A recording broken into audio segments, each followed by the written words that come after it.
Bharatiya Janata party के विधायक के एक विवादित बयान के बाद माहौल हैदराबाद में खराब होता जा रहा है और मेरे साथ मौजूद हैं कांग्रेस के तेलंगाना कांग्रेस के सचिव रशीद खान। रशीद खान साहब, पहला सवाल तो मैं आपसे ही पूछूंगा कि आपका इस पे क्या रिएक्शन है, क्योंकि आपका जो वीडियो सामने आया है वो वीडियो कहीं ना कहीं सवाल खड़े कर रहा है आपके ऊपर। देखिए, पहले तो ये सवाल मैं पूरे मीडिया से और हिंदुस्तान की आवाम से पूछना चाह रहा हूँ, क्या ये राजा सिंह का पहला बयान है? ये पहला बयान नहीं है। आप माजी में जाके देंगे, राजा सिंह लगातार मुसलमानों पे निशाना तानता, हुजूर सल्लल्लाहु अलैहि वसल्लम की शान में गुस्ताखी करता, ख्वाजा गरीबुन नवाज के शान में गुस्ताखी करता, हमारे मसाजिदों के ऊपर उन्हें निशाना तानता। तो आज पूरा मुकम्मल तरीके से हिंदुस्तान का माहौल, रियासत तेलंगाना का माहौल ख़राब किस वजह से हुआ? राजा सिंह की वजह से। कहते उन्हें हमारे हुजूर सल्लल्लाहु अलैहि वसल्लम की शान में गुस्ताखी करा, उसको लेकर हम एहतजाज कर रहे। मैं कंप्लेन एक रजिस्टर करा और मैं बोला कि अगर से तेलंगाना की हुकूमत, तेलंगाना की पुलिस इसको रियासत में नहीं लेती तो मैं गोशा महल में जाऊंगा और उसका घर जला दूंगा, बेशक, क्योंकि ये लगातार बंदा मुसलमानों को तकलीफ दे रहा, मुसलमानों के आस्था के साथ खेल रहा। आज आप देखिए सड़कों पे लोग हैं, एहतजाज कर रहे, नौजवान बच्चे। अगर अल्लाह ना करे हिंदू मुसलमान के झगड़े छिड़ गए, बस्तियां जल गए, लोग मर गए, तो कौन जिम्मेदार? और बीजेपी लगातार ऐसे कारकुनों को पैदा कर रही, ऐसे कायदीन को पैदा कर रही, आरएसएस ऐसे कायदीन पैदा कर हिंदुत्व का जहल उगलो बोल के सड़कों पे छोड़ रही। आज हमारे हिंदुस्तान का माहौल देखो, हिंदू मुसलमान के बीच में इंतशार फैला है। हर जगह मंदिर मस्जिद की बात हो रही, कोई तरक्की की बात नहीं हो रही, जीडीपी की बात नहीं हो रही, इकोनॉमी की बात नहीं हो रही, प्राइस इन्फ्लेशन की बात नहीं हो रही। हर जगह पे हिंदू मुसलमान के लड़ा छिड़े हुए, क्योंकि बीजेपी चाह रही है। और ये राजा सिंह बीजेपी का एमएलए है, गोशा महल का, और इन्हें लगातार ये बयान देते हुए आ रहा है। इसके लिए हम आग बबूला होकर आज सड़कों पर उतर के एहतजाज कर रहे, उसको हिरासत में लो। पर अफसोस की यह बात है कि तेलंगाना पुलिस उसको हिरासत में लेती है, कोर्ट में प्रोड्यूस करती है, पर उसको बेल मिल जाती है। कि तो लापरवाही है ये तेलंगाना पुलिस की। 41 सीआरपीसी नोटिस देना चाहिए उसको, प्रिवेंटिव अरेस्ट करके, पर उसके बाद 41 सीआरपीसी नोटिस नहीं देके प्रोड्यूस करे, जिसके से बेल मिल गई। अभी भी मैं हुकूमत से मुतालिबा करता हूं। तो अपना कार्रवाई कर रही है, कानून जिस तरीके से कानून को काम करना चाहिए, तेलंगाना सरकार का कहना है कि कानून अपना काम कर रही है, इस पर सवाल खड़ा करना ठीक नहीं है। कानून कार्रवाई करती थी तो ये सड़कों पे लोग नहीं उतरते थे।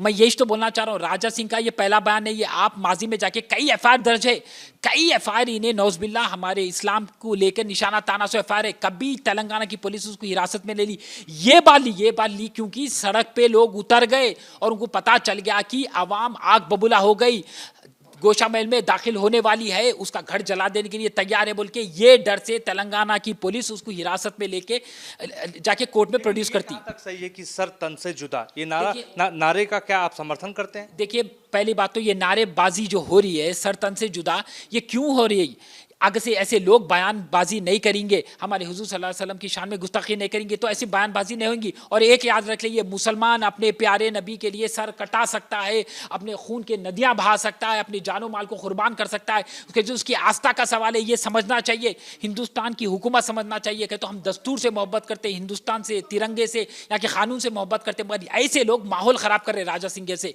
बीजेपी के लोग, निपुण शर्मा क्या करी? निपुण शर्मा पूरे हिंदुस्तान का माहौल खराब करी, हुजूर सल्लल्लाहु अलैहि वसल्लम की शान में गुस्ताखी। फिर नवीन जिंदल है, फिर राजा सिंह है, वसीम रिजवी है, यति आनंद सरस्वती है। ये लोग कौन है? बीजेपी आरएसएस संघ परिवार के पैदावार है। तो ये पैदावार को रोकना चाहिए, इसके लिए हम आज सड़कों पर उतरे हुए। और हमारे प्यारे नबी की जब शान में गुस्ताखी होता, मैं बोल के नहीं, कोई मुसलमान बर्दाश्त नहीं कर सकता। पार्टी ने उनको पार्टी से भी निकाल दिया है, नोटिस भी दे दिया है, लेकिन आप कह रहे हैं खून की नदियां बहा देगा मुसलमान भाई, ये कहाँ तक सही है? देखिए, अगर से बीजेपी की पार्टी अगर से उसको सस्पेंड करी तो कोई एहसान नहीं करी, ये वेल प्लान्ड है। वो सस्पेंशन का ऑर्डर भी जो भी है वो 10 दिन के लिए शो कॉज नोटिस, और उसके बाद 10 दिन के बाद उसको फिर भर्ती कर लेते बीजेपी में। ये तो हमको अच्छी तरीके से पता है, ये वेल प्लान्ड एंड एग्जीक्यूटेड है। मुनव्वर फारूकी के शो से पहले ये शख्स बोला था कि अगर मुनव्वर फारूकी का शो हो जाएगा तो मैं जहरीला बयान दूंगा, और मुनव्वर फारूकी का शो हो गया, उन्हें जहरीला बयान दिया। इसका मतलब वेल प्लान एग्जीक्यूटेड है, कॉन्स्पिरेसी है, ये पोलराइजेशन है कि आग लगा दूंगा, ये कहां तक सही है? आप एक राष्ट्रीय पार्टी के तेलंगाना कांग्रेस के सचिव हैं, सवाल सीधे सोनिया गांधी राहुल गांधी पर नहीं उठता है क्या? देखिए, बाहिसियत मुसलमान मैं ये बयान दिया हूं, बाहिसियत मुसलमान मैं ये बयान को बुलंद करा वाला हूं। कांग्रेस पार्टी का मैं जिम्मेदार सेक्रेटरी हूं, मगर मैं सवाल यहां मुसलमान का आ गई। मैं मुसलमान के हित में बात करो और अपने मजहब के हित में बात करो। 22 थे मुसलमान, मैं बयान दिया। मेरे को आप एक बात बोलिए, अगर से माजी में उसको जितने भी एफआईआर रजिस्टर्ड हुए उसको ले लेके अगर से कस्टडी में भेजते थे तो आज उसकी जुर्रत होती थी। ये जुर्रत इतनी बढ़ गई कि उसकी नशा इतना। आप अपने बयान पे कायम है? अभी भी बराबर कायम है, बराबर कायम हूँ। कहीं को बोले तो मैं कोई गलत नहीं करूँ। और अगर से आग लगाएंगे अगर ऐसी बात होगी सामने से उसको सलाखों के पीछे जो भेजने की बात थी, उसको हिरासत में अगर नहीं लेते तो बराबर आग लगा देता था। मगर उसको तेलंगाना की पुलिस हिरासत में ली, कोर्ट के सामने प्रोड्यूस करी, अब कोर्ट बेल दी। अब कोर्ट बेल दी कहीं को, तो ये पुलिस की नाकामी। अगर से उसको हिरासत में नहीं लेती थी तेलंगाना की गवर्नमेंट, मैं घोषा महल में घुस के उसका घर। राशिद खान के इस बयान से कांग्रेस का कोई लेना देना नहीं? कांग्रेस का कोई लेना देना है। 22 थे मुसलमान कर, कहीं तो मेरा जज्बा, मेरा आस्था मेरे को इजाजत देता है इस चीज का, तो मेरे आस्था को झिझोड़ा जा रहा। भारतीय जनता पार्टी और दूसरे जो संगठन है आप पे निशाना साध रहे हो, कह रहे हैं कि बयान सोनिया गांधी को माफी मांगनी चाहिए। आपकी वजह से सोनिया गांधी को कटघरे में खड़ा कर रहे हैं। सोनिया गांधी का मसला नहीं है, राहुल गांधी का मसला नहीं है, कांग्रेस जमात का मसला नहीं है। 22 थे मुसलमान में ये बयान दिया तो कांग्रेस के बाद निशाना कहीं उतार रहे। आप मुकाबला करना है तो राशिद खान का मुकाबला करो, एक मुसलमान का मुकाबला करो। कांग्रेस पार्टी को बीच में लाके आप फिर सियासत करना चाह रहे, पोलराइजेशन करना चाह रहे। बीजेपी की जमात करीज क्या, जब भी आती पोलराइज करती, हिंदू मुसलमान के बीच में झगड़े आते। आज देखिए मुल्क के हालात, गरीबी, बेरोजगारी, किसी का घर नहीं है, माशरे तबोताराज है, जीडीपी गुड़ जी की, पूरे हम हिंदुस्तान इंटरनेशनल सतह पे बदनाम है, हमारा रुपया गिर चुका, जितना हो सके प्राइवेटाइजेशन होते जा रहा। आज क्या माहौल है, रोजमर्रा की जिंदगी में एक मासूम आदमी, गरीब आदमी दफन हो जा रहा, उसके बाद में कोई क्यों नहीं सोच रहा, ये क्यों आगे क्यों बढ़ावा जा रहा। और जहां तक भी आप मीडिया देख रही है, पूरे राजा सिंह की तायद में बात कर रहे हैं और बोल रहे हैं कि राशिद खान को सलाखों के पीछे भेजना चाहिए, राजा सिंह को सलाखों के पीछे भेजना चाहिए, बल्कि ये कोई नहीं बोल रहा। सलाखों के पीछे तो है ही है, अगर उन पर कठोर कार्रवाई नहीं हुई, लेकिन कानून अपनी कार्रवाई कर रहा है, तो आप कानून को हाथ में लेने के लिए तैयार है? देखिए अब कानूनी कार्रवाई शुरू हो चुकी। मैं जस्ट अगर से रियासत तेलंगाना की हुकूमत उसको हिरासत में नहीं लेती तो राशिद खान गोशा महल में दाखिल हो जाता था, मैं बोल रहा हूं। मगर उसको आज हिरासत में ली, बेल के कोर्ट के सामने प्रोड्यूस करी और उसको बदकिस्मती से उसको बेल मिल गई।